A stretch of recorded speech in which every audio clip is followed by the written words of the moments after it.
when I'm doing the presentation, especially if there's someone of real note, you know, and have had a lot of accolades, to say, you know, anyone can have a star on a street somewhere where people just spit their gum out on or don't care about, or get some trophy that's going to sit on a shelf and collect dust. But when you've really made it is when you have your shrunken head enshrined for the drunken tourists of the Golden Tiki. I love the voice you have. Yeah, you got to project with it a little bit, you know. Again, it's all larger than life. You definitely were a DJ. I was, yeah. I don't have a wooden fake leg like Vic did where I can stick a knife in, so I've got a... Good. That's a good thing. Man, I wish I had a wooden leg. If only I had a wooden leg, that'd be so awesome. I have everything in the world. Throw it on stage. I have everything I want in the world, but the only thing I wish I had was a fake leg. Was a fake leg.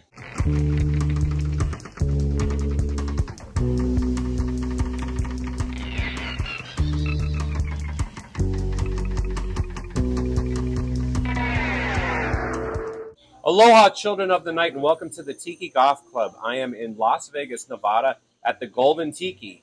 And a lot of you might not know this guy here because he's more of a behind-the-scenes guy.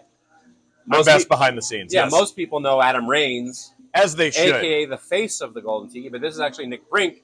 And I am not Tiki Rasputin. I am not Adam Raines. I'm Nick. Yes. I'm a manager here at the Golden Tiki. I've been here going on 3 years now. Yes. And a lot of what I do is help make the Golden Tiki sausage. Yeah. So, you know, if you watch the video behind, that plays behind the bar, if you hear any of our audio assets, I generally have my hand in those things. You're actually a new member of the Tiki Goth Club. As of today, I am the proud, I believe, 163rd member of the Tiki Goth Club. Very excited about that. Ray and I were talking before we started this. I came up in a small town. I was big into in Iowa. Yeah. I was really big into punk rock and industrial music. Me too. Oh, that's awesome, man. Yeah. But not from Iowa. Yeah. Fortunately. Worse. Coal region of Pennsylvania. It's amazing they got into anything, to be honest with you. Oh, 100%. Yeah. I've always said, you know, if you're from a small town, I think you earn your fandom. Oh, I do. Because if you grow up in Chicago, New York, you know, Los Angeles, there's just cool stuff everywhere. If you grow up in a small town in Pennsylvania or in Iowa and you want to be into punk rock or industrial, you're driving. We'd have to go 4 hours up to Minneapolis to find a decent record shop. Oh, my God, yeah. I mean, I had to drive to Philadelphia. Yeah. And that was like a 2.5-hour drive. But that's where I would go to get my, like, industrial records and stuff like that. And yeah, I parlayed that. I was an industrial radio DJ for a while. I've worked in music. I've worked in sideshow. I've been all over the board. But now I'm here at the world-famous Golden Tiki on Goth Tiki with Ray Weiland. Well, how did you end up becoming part of the Goth Tiki, the Golden Tikis? You say you've been here for a couple of years now. Yeah. But how did you end up getting this gig? My partner Bria and I moved to Las Vegas literally about a month before the pandemic shut down.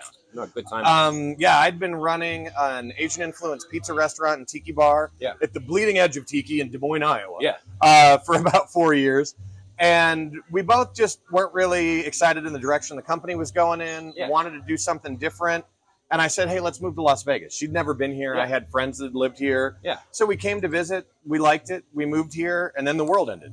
And we did what everyone did. We played Animal Crossing and listened to records for a few months. And then I really bounced around Las Vegas trying to find my place. I knew, being a fan of tiki and having worked in it for, 4 years, I knew what this place was. I knew I wanted to work here, but we don't honestly hire that much. And I actually came to a casting call and just happened to get the GM. And he said, what are you looking for? I said, I'll do whatever. I'll be a bar back if you need. I just kind of want to get my foot in the door here. And he said, well, I don't have anything for you right now. Can I hold on to your resume and get back to you? Which is usually a polite way of saying, get the hell out of here. And then amazingly, about a month later, they called me up. And originally they were kind of talking to me about maybe managing between both here and our sister location, Evil Pie, down on Fremont. I was there last night. Nice. Extreme pepperoni. That's what I went with. You gotta go with the extreme pepperoni. And I'll tell you what, Nick. I love that place because I'm going to say this. My two childhood heroes was Evel Knievel and Wolfman Jack. That's pretty dope. When I was a kid, I thought those were the two coolest guys. You can make a strong argument for that. Those are two pretty cool guys. Yeah. So I'm a product of my my age and the 70s. Yeah, nothing wrong with that. There's some well worse people you can look up to. Remember Wolfman Jack? Oh, 100%. Yeah, you got to give me a zombie. Back when DJs were DJs, damn it. Money, I was thinking, like, imagine if that was like my like Tiki with Ray voice. So they're like, Hey everyone, welcome to Tiki with Ray. Originally, I was just I got hired for my position that I am now, an operations manager. Yeah. But you know, as things go on, we kind of take over different responsibilities. And currently, you know, I'm generally here during the day. Yeah. I do a lot of the behind the scenes stuff, but then also Adam and I kind of go back and forth on our Shrunken heads. So occasionally, when we do a Shrunken head ceremony, I will present it solo, or Adam will present it solo, or if we can, we do like to present together. Yeah. Well, that's what we're mostly going to talk about today in this episode: the Shrunken heads. The Shrunken heads. And something unique to us here. It is unique to you guys. And how did that whole thing start? So it really came about, you know, the whole idea of Tiki, this half-remembered idea of paradise, came from, you know, Don the Beachcomber's travels, and what he saw as paradise in Polynesia. Yeah. And you got to remember, back in the 1940s, there wasn't the internet. There weren't even really that many travel books. It was a lot of like word of mouth and hyperbole. And so the idea of the tropics with the natives, it was also exotic. You know, there's a little bit of fear based in with the unknown. And to my knowledge, I think in Papua New Guinea, there was like one tribe that actually collected heads and shrunk them. But, you know, the hubris of it all, that was, you know, the wild natives and shrinking heads. And so that was always sort of like a side facet of Tiki and or Polynesian culture. Yeah. And, you know, when the Golden Tiki was starting out, there was this idea, well, what if we could do that, but then with celebrities or friends of ours? And I don't know who the first one was. I know that Carrot Top was, who's actually right up above us. Yeah, we'll be doing a little tour of the heads in a couple minutes. Yeah, he was, I know, one of the early ones we did. Early on, it was a lot of Las Vegas-based people. You know, Carrot Top, Gazillionaire, Tape Face. And then we started branching out more and more, you know, with Otto von Stroheim, with Bob Gurr, Blondie. And recently, in the last couple years that I've been here, it's now kind of Adam and my GM and I that meet and sit down and try and decide, like, who would be cool, who would be fun. And it really is a neat thing, you know, like getting to hang out on stage with Bryan Cranston and Aaron Paul, and getting to throw Wee Man, Jason from Jackass's 50th birthday party into a Shrunken head. How much? No, wait. Well, how small was his Shrunken head? Was it even smaller? No, that wouldn't have been a bad idea. But it's funny, like it's like this. Just the microscopic little guy. Yeah, yeah. We actually have this amazing retired sculptor who used to work for the Smithsonian. Yeah. That we just send him a few photos, and it's incredible to me what Terry creates. Yeah. Yeah, it's a really fun. Again, it's this unique, weird thing. Actually, when I was thinking about it, it's like a lot of times when you have like restaurants, and I'm sure it's true here in Vegas, New York, is they'll have like a lot of photographs. Oh, sure.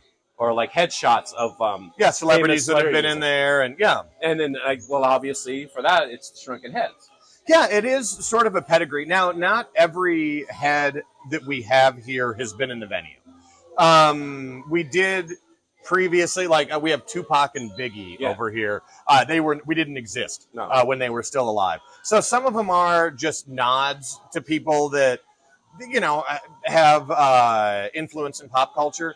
But really anymore, if someone's not going to be in the venue and we have a head made for them, they've got to be a pretty significant cultural import.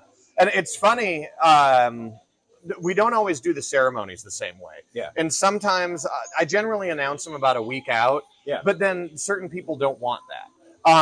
You know, we did the pro wrestler Chris Jericho. Yes. And, you know, between his band Fozzy, his podcast, you know, being a professional wrestler, he interacts with so many fans, he didn't want me to do an introduction.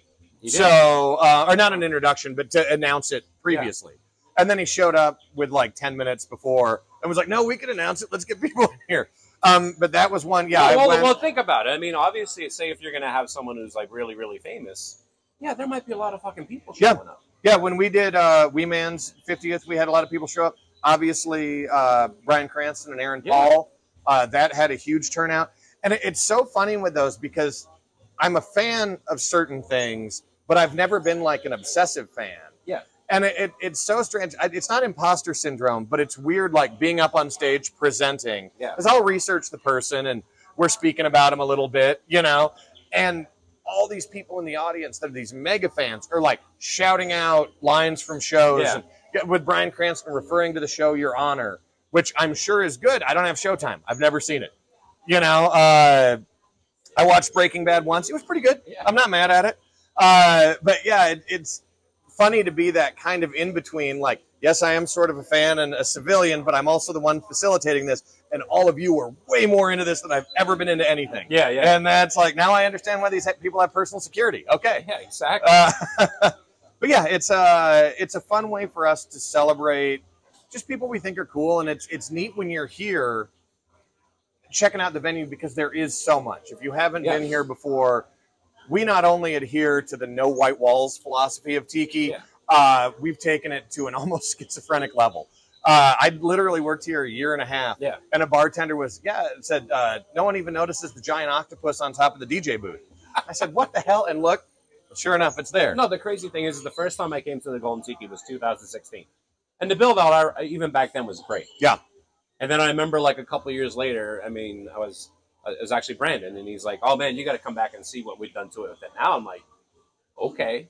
And then I came back, I'm like, oh my God. And even like with the Shrunken Heads, I remember there was like one case of Shrunken Heads, and that was kind of it. And then it was like, they keep on making Shrunken Heads. I'm like, where the hell are they putting all these goddamn Shrunken Heads at? Yeah.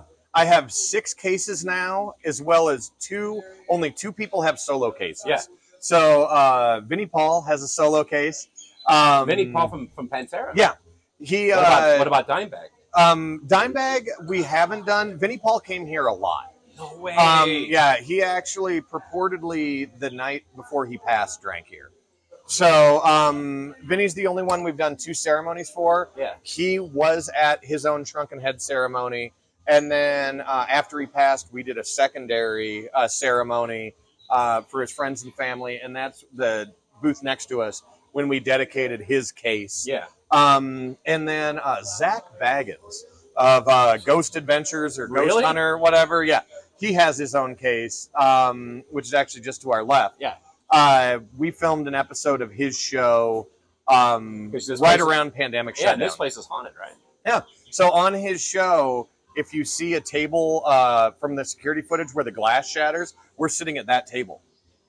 And actually, the table right next to us where Zach's is, we all have our stories here and our photos and things. Yeah. That table's the one that I've personally had the most interactivity with. What would it do? So back after the pandemic, we weren't 24 hours for almost a year, I think, maybe even over a year. We weren't a 24-hour venue. I guess you wouldn't really need to. And so I'd come in at 10 a.m. And it'd be just me here until like noon or 2 p.m. Yeah. Opening, doing all that. And I remember one morning I was the only one in the venue. We have these big overstuffed leopard print chairs. Yeah. And I'll go through and push them in because they get close to the lip of the seating area we're on. And I pushed in the chair over by that table.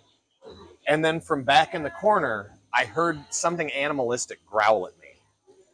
And growl? Yeah, and I'll be honest, I have hidden audio assets in here. I control all of them. I'll always be honest with you if something is real or if it's, I don't know what that is. And you're like, I didn't create that noise. Yeah, it was a real enough growl. I'm like, I don't have a speaker over there. So I timidly kind of stepped up and peeked over the back of the booth. Nothing. Fast forward about 9 months. It's a Sunday morning. Yeah. And these women come in. My host comes and gets me, and she says, hey, there's these ladies here. Evidently one of them's a medium. She wants to kind of hear some stuff. I was like, oh, yeah, I want to talk to them. So I came running out. They were sitting at that booth. They had not heard of us. They didn't know we were haunted. They just stumbled in. They were here on vacation. came in to check it out, and the lady got a sense here and asked, I get something out of that booth. Can I sit there? She said that. Yeah. So she independently, not knowing anything, chose that booth. So we sit down, or they're sitting over there. I come up. I want to talk. Yeah, we're sharing stories. We've been talking maybe a half hour. Yeah. And I realized, oh my God, we're sitting in a booth. I have a story about this booth. I can't believe I didn't think of this. Yeah. I start telling the story. The temperature under the booth probably dropped 30 degrees while I'm telling the story. Like, all three of these women are like, it is freezing in here. And I was like, no, yeah, you're right. If you took your hand, moved it out past the table edge, regular room temperature, about 70, 72. Yeah. Under the table, I bet it was 52 degrees, maybe in the 40s. It was cold. And they're like, is this real? I'm like, yeah, I'll admit, you know, I like hokum. I understand messing with people. Yeah. I have not spent the money to put in a chiller that somehow I can activate that makes this specific table cold underneath it. And then literally just about 2-3 weeks ago now, I was doing my morning walkthrough. I was telling you, I just redid all the photos under the tables. Yeah. So I was going through, looking at the tables, making sure everything was going well. And my shadow fell across the leopard print chair that's over there. Yeah. I'm sitting there looking at the table, and then my shadow moved independently of me. No. 100%, dude. And again, I know where the lights are. Like, I don't have a moving light that would have affected that. And I saw your shadow fucking move. My shadow moved completely independently of it. And it was like, I, you know, thought something was coming at me. And so I stepped back and then went, and yeah, my shadow was again attached to me. So I try and limit my interactions over there. That area bums me out. And you're not like freaked out about it, or like, fuck this, I'm going. What can you do? You know, it's fascinating. There's Dan Aykroyd actually has done a bunch of research into paranormal and that, and he has a theory that both running water and old wiring create some kind of ionic state that either attracts spirits, or if it's what you want to call narrowing the veil between the worlds or whatever. Yeah. And if you come in our venue, I've got a whole bunch of old wiring. I have a waterfall that's right over there. There's another one in the entryway. Yeah. Plus a bar that constantly we're running water at. So if you think of running water and old wiring being something that is somehow an attractant or makes things more active, I'm lousy with that. So, yeah.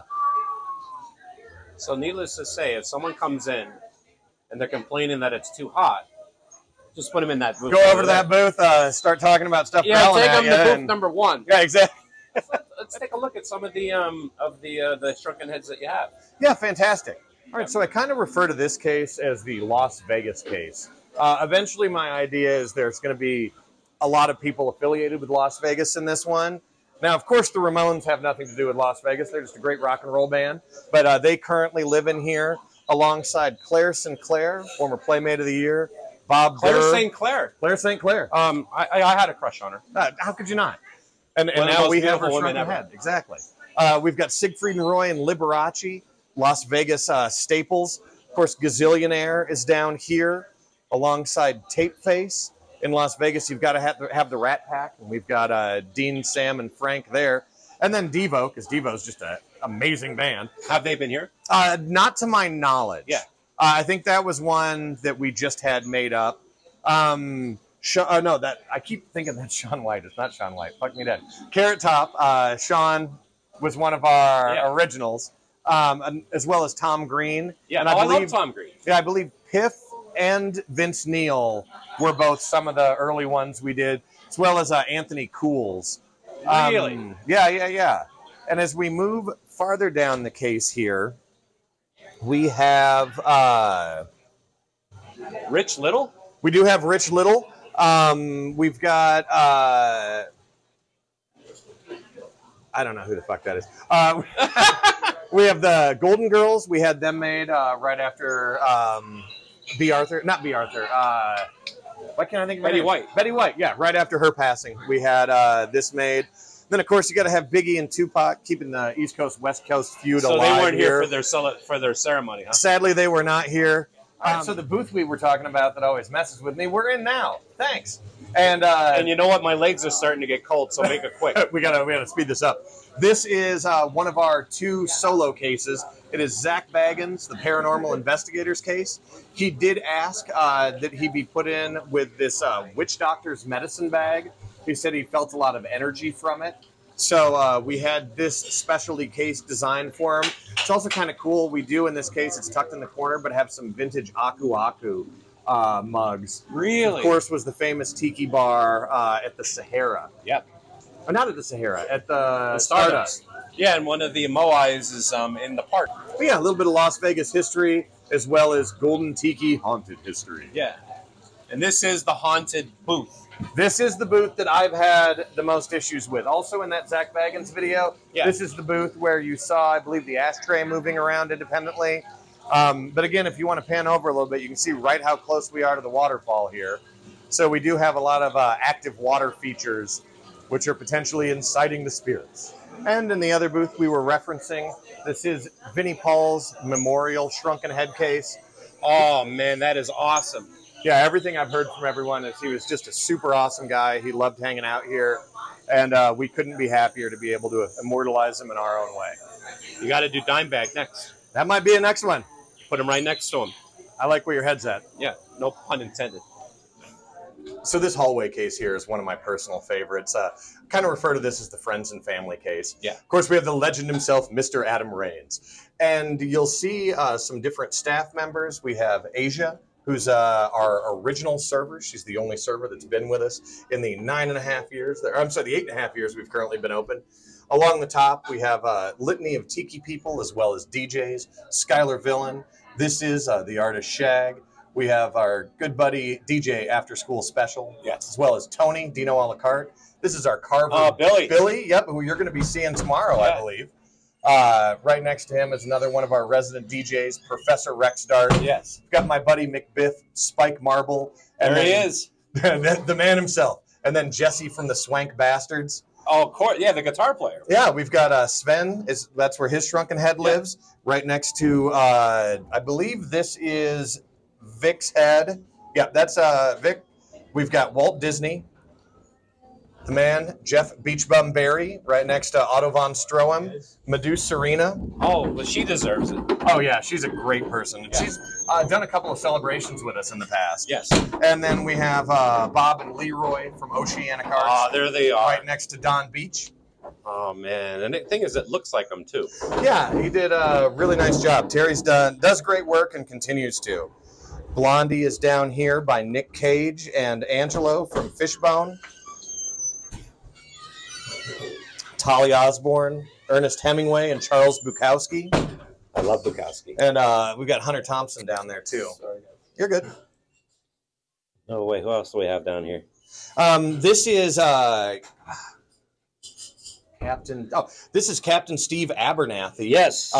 Fantastic human being. Yes. Great creative soul. The rest of them I don't really know as much. This guy used to work here. And then, Joe Bean Esposito. I think when we got, first time we got voted Best Bar in Vegas, we hired him to play the You're the Best Around song. That's the guy who wrote that song? Yeah, Joe Esposito is the original artist for that. So yeah, could you imagine being in his shoes and being like, yeah, I'm famous. Well, yeah, you know that song from the Karate Kid? Yeah. No, that's me. That's me. Other songs. Oh, that's great. You remember the Karate Kid, though, right? That was a really good song. Yeah, and he's probably like, yeah, well, good. Motivated a generation. Good for you. Did it motivate? Here's another case near and dear to my heart. We're back here in our pirate room now. And in this case, we do have Will and Holly from Land of the Lost.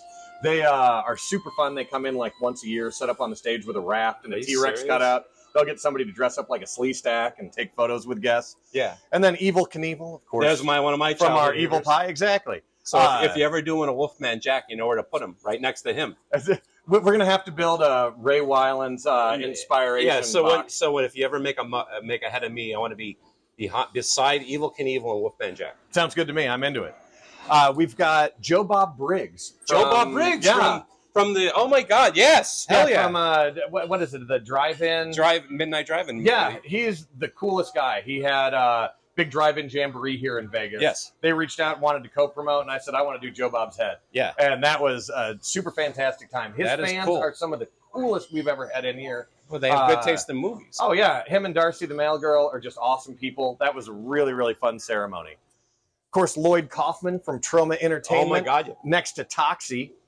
That would make sense. Yeah. Lloyd's a super sweetheart, too. I really like him. You have Sergeant Kabuki Man. We don't have Sergeant Kabuki Band. That might be a good addition. Yeah. Building out our Troma lore. Tim Burton. Yes. Fun story. So Tim Burton has not been here. We have him next to the head from Beetlejuice. But Deep Roy was here. Every year I do a Star Trek charity event. Yeah. And Deep Roy was, of course, there's been a couple characters in Star Trek, but was the Oompa Loompa in Tim Burton's Charlie and the Chocolate Factory or Willy Wonka movie. And Deep was sitting over here, and he got so excited he saw Tim's head. And he's like, oh my God, has Tim been here? Does he know about this? And I said, well, I don't think so. He's like, I got to call Tim. I'm like, please, get a hold of Tim Burton. I will facilitate whatever he needs to get him here. That would be fantastic. Oh, my God. And then continuing with the filmmaker trend, John Waters and Divine. Has he been here? I don't know if John's been here or not. I'm not sure. These guys have the Pawn Stars family. Oh, yeah. The Harrisons. There's Chumley. Yeah. Rick and Chumley come in occasionally. Yeah. Yeah, super, super cool guys. So in one of our newest cases we've added, of course, we have Playmate Holly Madison, right next to my buddy Jason Weeman from Jackass, and Anton Sander LeVay. Was Anton LeVay or no? Anton LeVay, sadly, I think passed before we even opened. This fine gentleman looks fantastic with his head. Not 100% sure who he is. Yeah. This is, of course, Rob Rushing from Punk Rock Saves Lives. Yeah. A really fantastic punk rock nonprofit.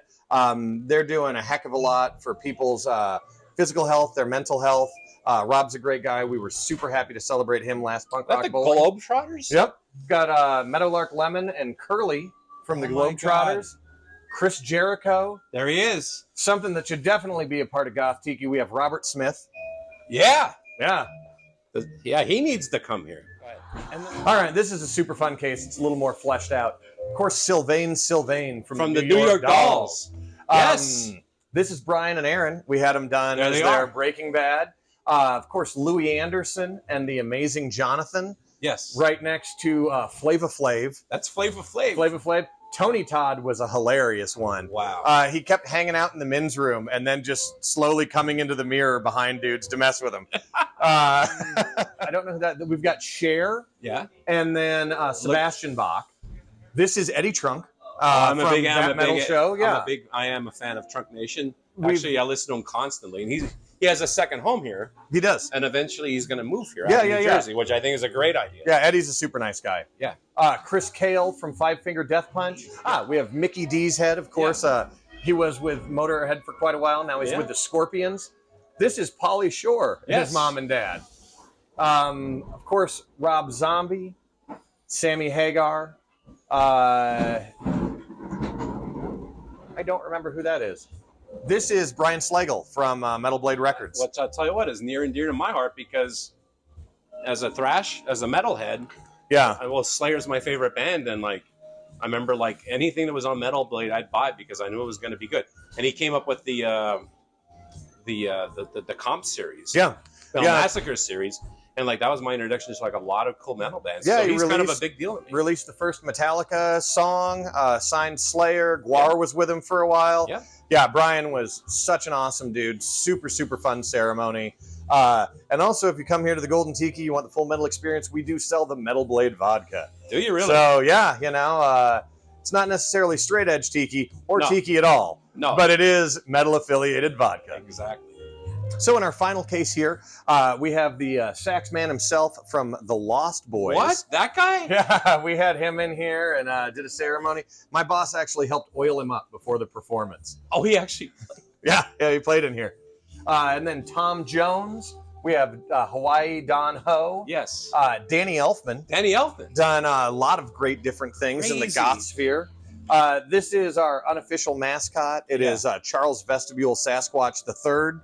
He's in part of our lore. Every good tiki bar should have lore, and ours has a Sasquatch. Yes, you do. This is Casey Webb, the second host of Man vs. Food. Oh, wow. Super, super nice guy. We just added Betty Page recently, the pinup queen of New York City. One of the most beautiful women in the world, in my opinion. And of course, if we're going to do Shrunken Heads at a Tiki Bar, you've got to have the man himself, Richard Cheese. Yes. The king of swankiness, bringing just hope and joy to the entire world. Then speaking of hope and joy, this is, why can't I remember his name? From formerly of Bad Religion and the Circle Jerks. Greg Hetson. Greg Hetson. Greg was one we held on to forever. I don't think he was actually here for his ceremony. I just put his head out because I need to live in a world where we're celebrating Greg Hetson at the Golden Tiki. Well, it's a big deal to me. I mean, being in the Circle Jerks and 100%. I went to a Riot Fest literally to see him do a double set, play with the Circle Jerks and then Bad Religion. Sweet. It was really dope. This gentleman has a lovely head of hair. Some people think he looks like Brad Pitt. I agree. I don't remember who he's supposed to be. This guy has a fireman's hat on. Yeah. Then, of course, we have David Copperfield, yes, Elvis, and Fremont Street legend Sir Gaga. Wow. So, Ray, that kind of completes the walkthrough of how we do, or where our Shrunken Heads are, what they are. Yes. Do you have any questions about it? Nope. I think we went through all of them. We haven't gone over what a ceremony's like. Yeah. So, generally, if we're going to do a ceremony, it starts with an Instagram post. Yes. Something like this. So, Ray, if you'd like to keep the cameras rolling, maybe we can end this episode with the Shrunken Head of Ray Weiland.